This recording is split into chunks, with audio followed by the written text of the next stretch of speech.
होकर जलकर भस्म हुई। हिमालय राज के घर में पार्वती के नाम से विख्यात हो गई। देवर्षि नारद ने उनको ज्ञान उपदेश दिया।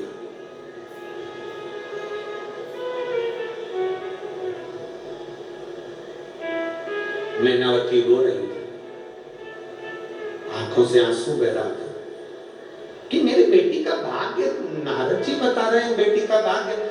और नारद जी भाग्य बताते बताते कहते हैं कि इसको जो पति मिलेगा, भंगधारी मिलेगा, भस्मीधारी मिलेगा, जटाजूट बांधने वाला, भस्म लगाने वाला, भस्मी धारण करने वाला।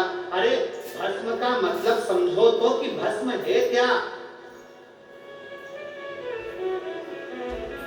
कागज जला राख हो गया, कपड़ा जला राख हो गया, जो चीज जलती है वो राख हो जाती है। अब राख को कोई राख को आग लगा के बताओ तो क्या होगा? अरे बताओ तो जब क्या, भस्म में आग लगाओगे तो भस्म ही रहेगी।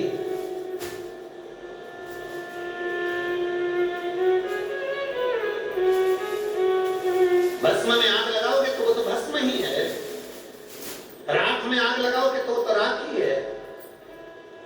भगवान शिव की कथा कर रही है, मैंने अपने तन पर भस्म लपेट कर रखी है। उसका कारण केवल इतना सा है, जो बर्तन मांजने में काम आती हो, जो भस्म दूसरी जगह पड़ी रहती हो, जिस राख का कोई मूल्य नहीं है, जिस राख की कोई कीमत नहीं है, शिव कहते हैं वो राख मैंने अपने शरीर पर धारण कर कर उसकी भी कीमत बढ़ा दी है। अर्थात शास्त्र कहता है छोटे से छोटा, शास्त्र कह रहा है छोटे से छोटा, बहुत छोटा, जो कोई जिसकी कोई कीमत लोग ना जाने,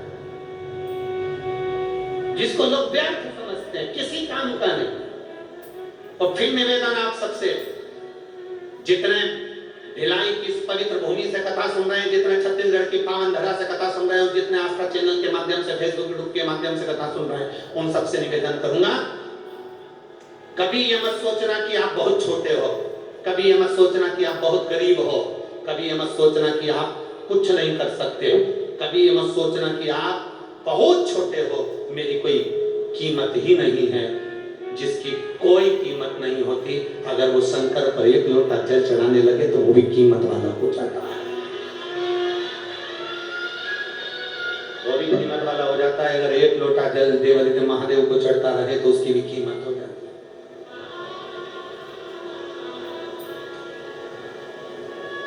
पार्वती जी का भाग्य बता दिया कि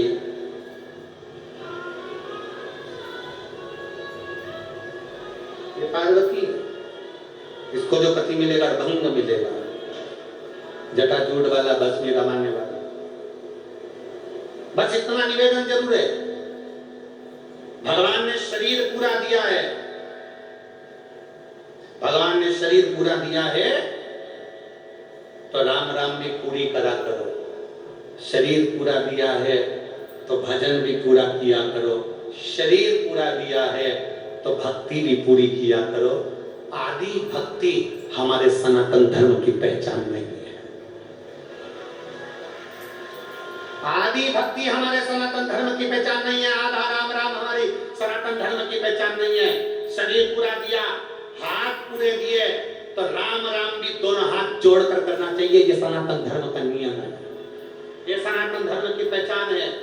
एक हाथ से राम राम करना, एक हाथ से राम बोलना, या एक हाथ का प्रयोग भगवान की भक्ति में करना श्रेष्ठता नहीं है। एक हाथ का प्रयोग दूसरे धर्म में होता है, एक हाथ का प्रयोग दूसरे धर्म में होता है। हमारे सनातन धर्म में एक हाथ का प्रयोग नहीं होता, हमारे सनातन धर्म में दो हाथ का प्रयोग होता है। राम राम साहब,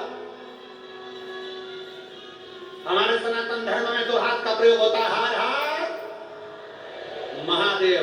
हमारे सनातन धर्म में दो हाथों से नमन किया जाता है, प्रणाम किया जाता है। ये दूसरे धर्म की सभ्यता है, ये दूसरे धर्म का नियम है। जो एक हाथ से प्रणाम कर ले, एक हाथ से कुछ भी कर ले। हमारे सनातन धर्म में एक हाथ का प्रयोग नहीं, दो हाथ का प्रयोग है। पर आजकल ना जाने कौन सा नियम लेकर आ गए, मम्मी पापा के पांव भी पड़ेंगे एक हाथ। ये एक हाथ हमारे सनातन धर्म की पहचान ही नहीं। हमारे सनातन धर्म की तो पहचान दो हाथ है ना। जब भी और निवेदन करूंगा, आप जब भी किसी से बात करें, राम राम करें, प्रणाम करें, एक हाथ से नहीं, हाथ जोड़ कर करें। ये भारतीय सभ्यता, संस्कृति और मेरे भारत की निशान। एक हाथ से प्रणाम नहीं।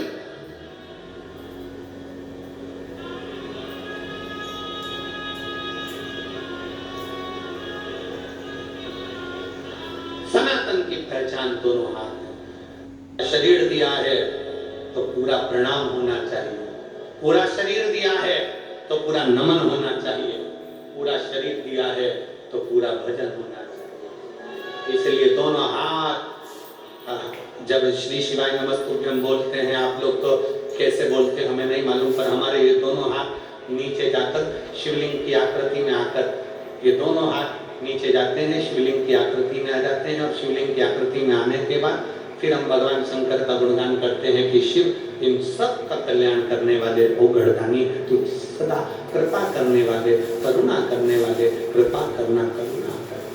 श्री शिवाय नमस्तु।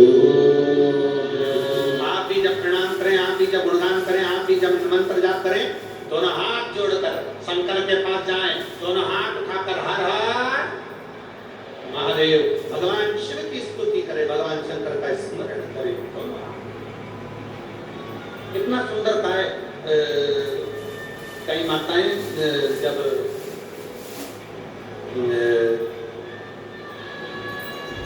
माताएं जब जल चढ़ाती हैं तो एक हाथ से तो जल चढ़ाती रहती है, दूसरे हाथ से भगवान को घसती रहती है। शिव महापुराण की कथा करती है, पहले जल चढ़ा दो, फिर थोड़ा सा घस लो दोनों हाथों से, फिर वापिस जल चढ़ा लो। दोनों हाथों का प्रयोग करें, दोनों हाथों का प्रयोग करें। और शंभो शरणे मांगू घड़ी रे, दुख आरो दया करीन दर्शया। पार्वती जी के लिए नारद जी ने कह दिया कि उनको जो पति मिलेगा वो भस्मधारी, जटाजूट बांधने वाला, भस्म रमाने कोई।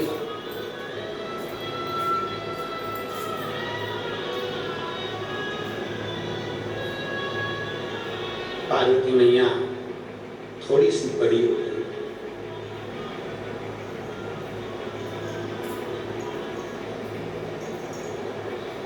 पार्वती मैया थोड़ी सी बड़ी हो गई।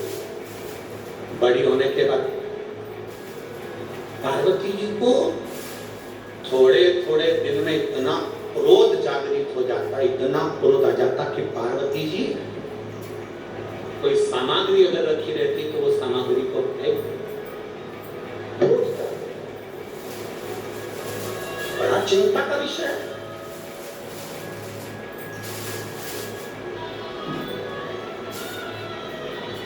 छोटा सा बच्चा, छोटा सा बेटा, छोटी सी बेटी अगर गुस्सा कर रही है, क्रोध कर रही है, आप समझा रहे हो, ज्ञान दे रहे हो, बता रहे हो, उसके बाद भी अगर बच्चा क्रोध में कमी नहीं कर रहा, चिड़चिड़ प्रवृत्ति में कमी नहीं कर रहा, समझ लेना ये तुम्हारा आज का क्रोध नहीं है, इसके पूर्व जन्म में इसका कोई पूर्व का जो जन्म होगा, उस जन्म में कोई ऐसा कर्म हुआ होगा जिसके कारण इस बेटा बेटी में, इस बच्चे में, इस व्यक्ति में क्रोध समाहित, क्रोध समाहित हो।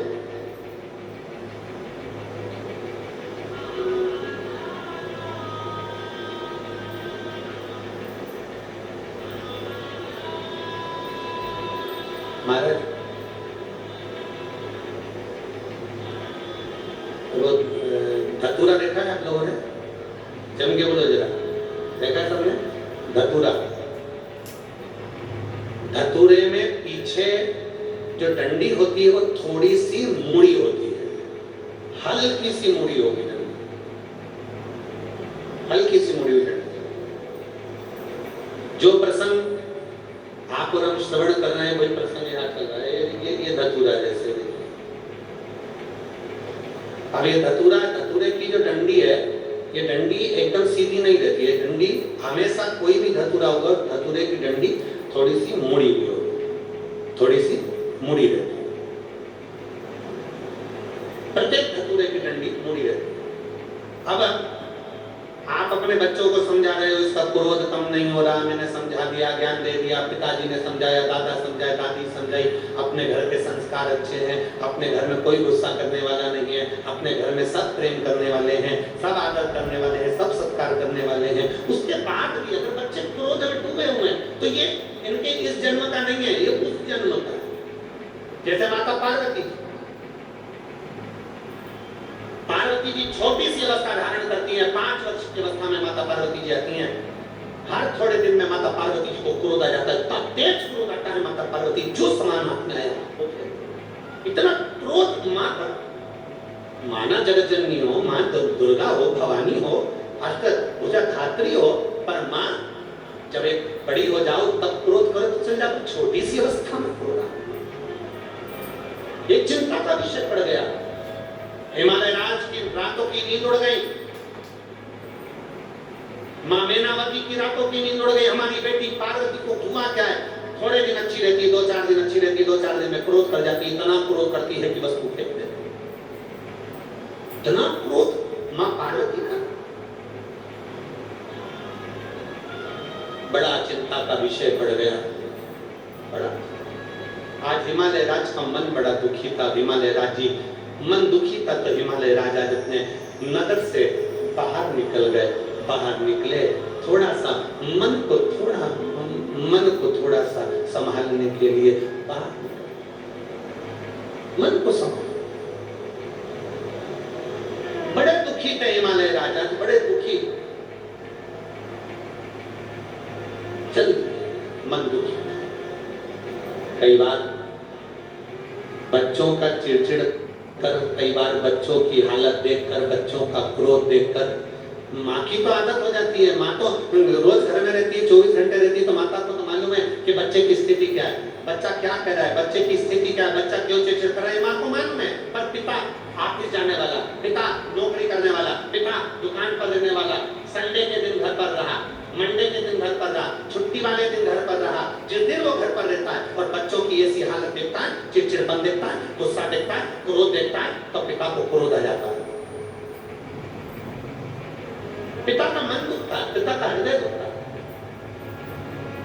पिता का दिल रोता है कि मेरे घर में मेरी पत्नी अच्छी है, हमारे संस्कार अच्छे हैं, मेरे माता पिता अच्छे हैं, मेरे भाई बंधु अच्छे हैं, लेकिन बच्चों में ये गुण कहां से आ रहा है? स्कूल अच्छा है, टीचर अच्छे हैं, फिर बच्चों में ये चिड़चिड़पन कहां से आ रहा है, ये गुस्सा कहां से, ये कहां से आया? आज हिमालय राज के नैनों में जल भर गया मेरी बेटी पार्वती। और मेरी बेटी पार्वती की दशा, मेरी बेटी पार्वती की ये दशा, नैनों में जल भर गया। हिमालय राज बाहर निकल गया, आज भवन से बाहर निकले।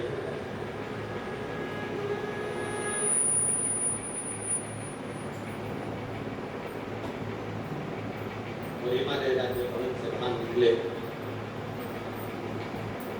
कुछ दूर चले ही थे,